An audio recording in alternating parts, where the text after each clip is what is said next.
Good morning students. Unit 6 thermodynamics हम discuss कर रहे थे। In today's lecture we will discuss topic Hess law of constant heat summation.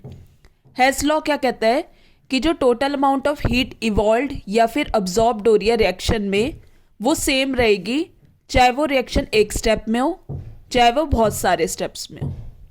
In other words हम क्या कह सकते हैं कि जो total amount of heat change हो रहा है रिएक्शन में वो डिपेंड करता है only upon the nature of initial reactants and the nature of final products, और वो इंडिपेंडेंट होता है ऑफ द पाथ और द मैनर जिसमें वो चेंज ब्रॉट हुआ है। जैसे example, when carbon in the form of graphite अगर बर्न हुआ to form carbon dioxide directly in one step, 393.5 kilo joule per mole of heat produced हो रही है। That is carbon solid plus O2 gas gives CO2 gas. Delta RH naught कितनी value है? -393.5 kilo joule per mole. If carbon burns to form carbon monoxide first और उसके बाद वो burn होके टू फॉर्म कार्बन डाइऑक्साइड, तो जो heat evolve होएगी into 2 steps are as follows.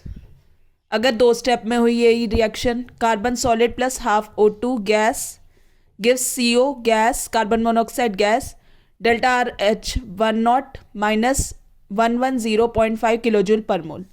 इसी तरह सेकेंड स्टेप में CO gas plus half O2 gas gives CO2 gas. यहाँ पे कितनी है value? -283.0 kilo joule per mole. तो जो टोटल हीट इवॉल्व हो रही है 2 स्टेप्स में will be delta H naught equals to -110.5 plus -283.0। तो डेल्टा H नॉट की value -393.5 kilo joule per mole. तो ये वैल्यू वही आई चाहे वो रिएक्शन एक स्टेप में हुई चाहे वो ये 2 स्टेप में हुई, तो जो वैल्यू जो आई है इंथैल्पी की वो सेम ही आई।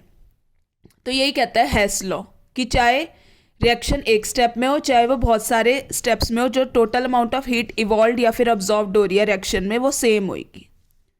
अब हम न्यूमेरिकल देखते हैं। Question number 1, the enthalpy of combustion of methane, graphite and dihydrogen at 298 Kelvin are -890.3 kilojoule per mole, -393.5 kilojoule per mole and -285.8 kilojoule per mole respectively।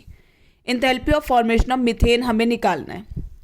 तो गिवन हमें इक्वेशन जो यहाँ पे जो दे रखी है values, CH4 gas plus 2O2 gas gives CO2 gas plus 2H2O liquid. Delta H not की value -890.3 kilo joule per mole. इसी तरह carbon solid plus O2 gas gives CO2 gas. Delta H not की value -393.5 kilo joule per mole. इसी तरह dihydrogen का combustion H2 gas plus half O2 gas gives H2O। Delta H -285.8 kilo joule per mole. हमारे equation क्या है? हमें enthalpy of formation of methane निकालना है, यानी C solid plus 2H2 gas gives CH4 gas. ये हमें निकालना है enthalpy of formation of methane. तो हम इक्वेशन 2 को, यानी ये वाली जो हमारी इक्वेशन 2 है, इक्वेशन 2 को हम क्या करेंगे? Equation 2 plus 2 into equation 3 minus equation 1।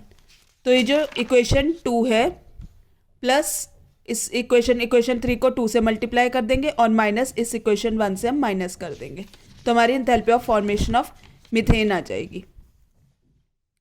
तो delta H -393.5 plus 2 into -285.8 minus 890.3 bracket close kilo joule per mole. तो हमारा आंसर आ जाएगा -74.8 किलो जूल पर मोल, हमारा आंसर आ जाएगा।